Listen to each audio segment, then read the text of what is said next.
Going on, you guys? This week, the video to help you guys in the gym today, that gym tip, it's all about volume. What is volume? Volume is just the number of reps you do. You can do low reps, you can do high reps. They're both good for different things. They both serve a myriad of purposes, but doing one doesn't preclude you to the benefits of the other. So just because you do one doesn't mean you're missing out on the other. But you do different things for different reasons. We're gonna go over those reasons today. So let's start with low rep. Low rep training, usually things consisting like 1 through 6, 1 through 10 at the most. That's pushing it, but that is mostly to train strength training, those kind of characteristics to increase your neuromuscular sensitivity and like the function. Like I told you guys, it's all like a brain game before when you're working out. So it's all about motor function and motor pathways. The more efficient you can teach your brain to do something, the better you'll be at it. So the more practice you get, the more your body will learn these little tweaks, the better you'll get. So that's what strength training is about. It's about taking advantage of those neuromuscular adaptations and making your brain adapt better. So you're not doing a lot, but you're doing a little bit, and you want to practice really good reps. It increases the myofibrillar fibers within the muscle. So again, this is something else that helps you get strong. It's a little different than like the sarcoplasmic muscle on the high rep side, but we'll get to that. So low rep is for strength training, 1 through 6, 1 through 10. There's different techniques to train low reps. You can do pause reps. So for example, on the bench, a pause rep, take it down to your chest, 1 2 second pause, back up 1 to 2. Same thing with the squats. You can do it with a deadlift with a hold at the top. You can pause above your knee to practice getting stronger in that position. You can do doubles. So, you can do a heavy single, right? But you might not necessarily be able to do a whole bunch of them. I do this a lot in my training. I'll do a heavy single. I'll take a break, maybe grab some water, 30 seconds, and do another heavy single. Or maybe heavy doubles. And then take a break, 10 breaths, another set of heavy doubles. That allows me to squeeze in more quality work. But since I'm not pushing, I'm not turning those doubles into fours, I don't have to worry about my form slacking. I know for these 2 reps, my form is perfect. The weight is heavy, so it's a challenge. So that's how you would execute a double, singles, triples, all different ways to get that low rep intensity in. And then finally we have tempo. So this is really illustrated well with the squats.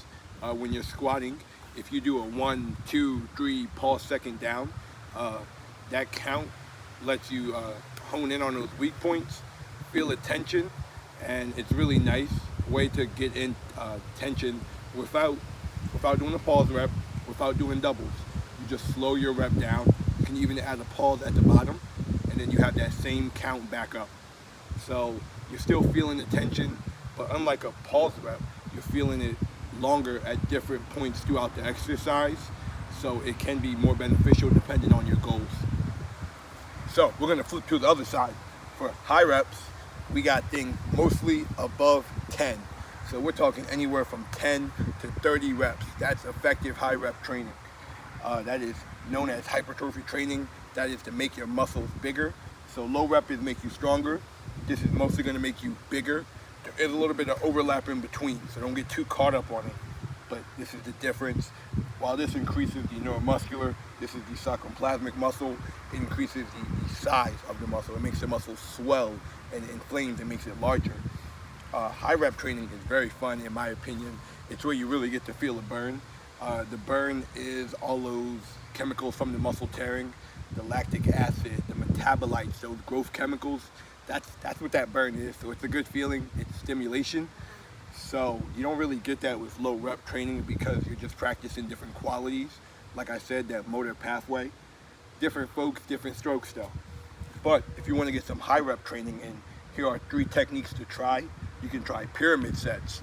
So I like to do this with a warm up, I used to.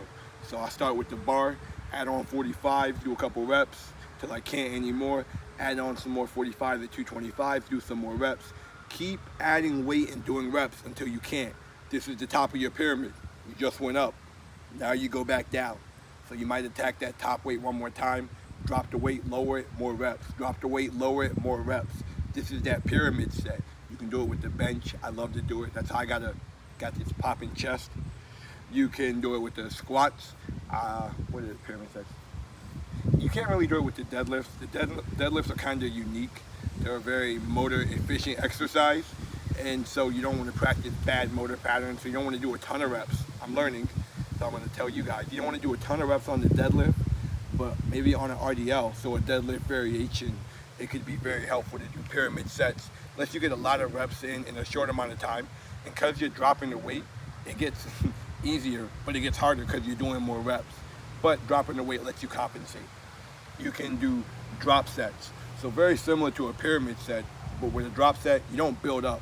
So I don't know, maybe you get up to your working weight, you do, say it's 300 pounds, you do some reps at 300, you got your buddy to pull some weight off the side, you do another set of set weights. And then they pull some more weight off, you do another set of set reps. And this is a drop set. You can do them with curls. You can run the rack with a drop set of curls. You can stand in front of the bar if there's nobody at the gym. Do 10 curls with the 30s. And then run the gauntlet, go down into 25s. Do 10 more. Then the 20, 10 more. This is a drop set. You keep lowering the weight, but you try to hit that same rep. It just gives you some kind of intensity to aim for every time throughout the set. Really fun. Try it out. And lastly is a burnout set. Burnout sets are similar to pyramid and drop sets, but as opposed to these two where you may have a set number, a burnout, you go for as many as you can. Again, this can be effective with the deadlift, the bench, as long as you have a spotter or some kind of safety set up.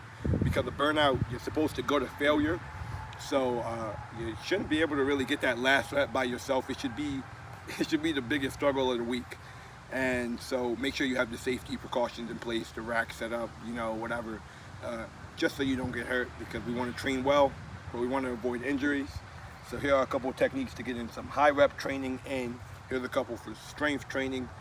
Thank you guys for watching this video, and until next time.